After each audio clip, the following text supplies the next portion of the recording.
So kahapon po mga idol, na ibalita po natin na nag-angas itong si Carl James Martin kahit daw sa sparring itong si Casimero hindi daw nagpapakita. Kumbaga takot daw sa kanya mga idol. Paano na lang kung maglaban daw sila dito sa final eliminator bout o dito sa title fight dito sa WBO. Posible po yan mga idol sapagkat itong sina Uya Inoue ay lalayas na po yan dito sa Super Bantamweight Division.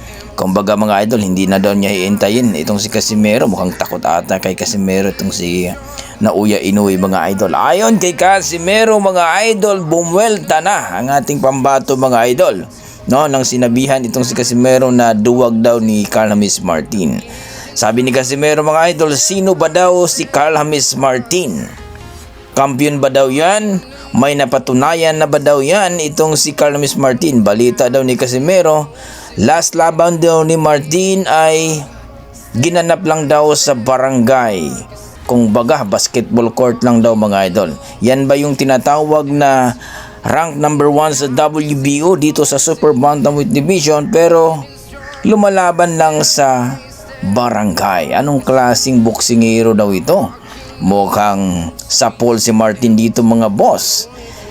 Ewan ko ba, itong si Martin mga idol nag-aangas pa kay Casimero na sinabihang duwag daw si Casimero at kahit nga daw sa sparring hindi nagpapakita, lalong-lalo daw sa totoong laban daw talaga. Well mga idol, mangyayari talagang bakbakan na yan kung sakaling itong WBO mga idol ay mag-utos na maglaban itong dalawa na si Casimero at Carl James Martin dito sa WBO for title fight. Kung sakali itong si Uya Inoue ay aalis na dito sa Super Bantamweight Division. Katagal-tagal na itong si Inoue dito sa Super Bantamweight Division pero kahit ni isa, no, itong si Casimero hindi talaga nilabanan eh. Ngayon mga idol, rank number 4 na itong si Casimero, posibleng makalaban kay Uya Inoue kung gustuhin niya. Pero kung aalis naman siya, posible na si Martin at si Casimero ang maglaban dito for championship bout mga idol. Kaya mangyayari talaga yan. Kaya itong si Casimero mga idol, sinabihan itong si Martin, mag-champion ka muna at ayusin ang iyong promoter sapagkat kawawa ka naman. Sa barangay ka lang lumalaban, kumbaga basketball court. Well mga idol, kitang-kita naman natin si Casimero na lumaban pero paldo talaga sa bansang Japan pa.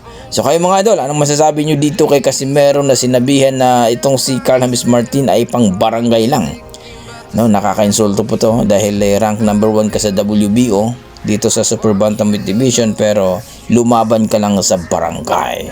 So please comment down below mga idol kung ano po ang inyong masasabi dito. Sa kabilang banda mga idol, nag-post po itong si Casimero ngayon na kilala nyo ba itong pinag-aapang niya sa sparring, no?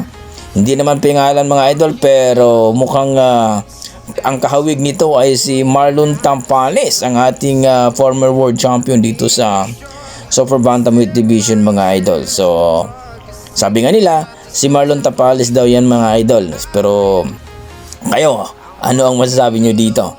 At ito nga si Tampales mga idol, may laban po ngayon, no? Ngayong August 29, no? Isang Thailander ang kanyang makakalaban. Magbabalik daw ang tinaguriang The Nightmare, Marlon Tampales mga idol. Kakayanin kaya niya ang itong Thailander? Please comment down below mga idol para ating pag-usapan. Maraming salamat.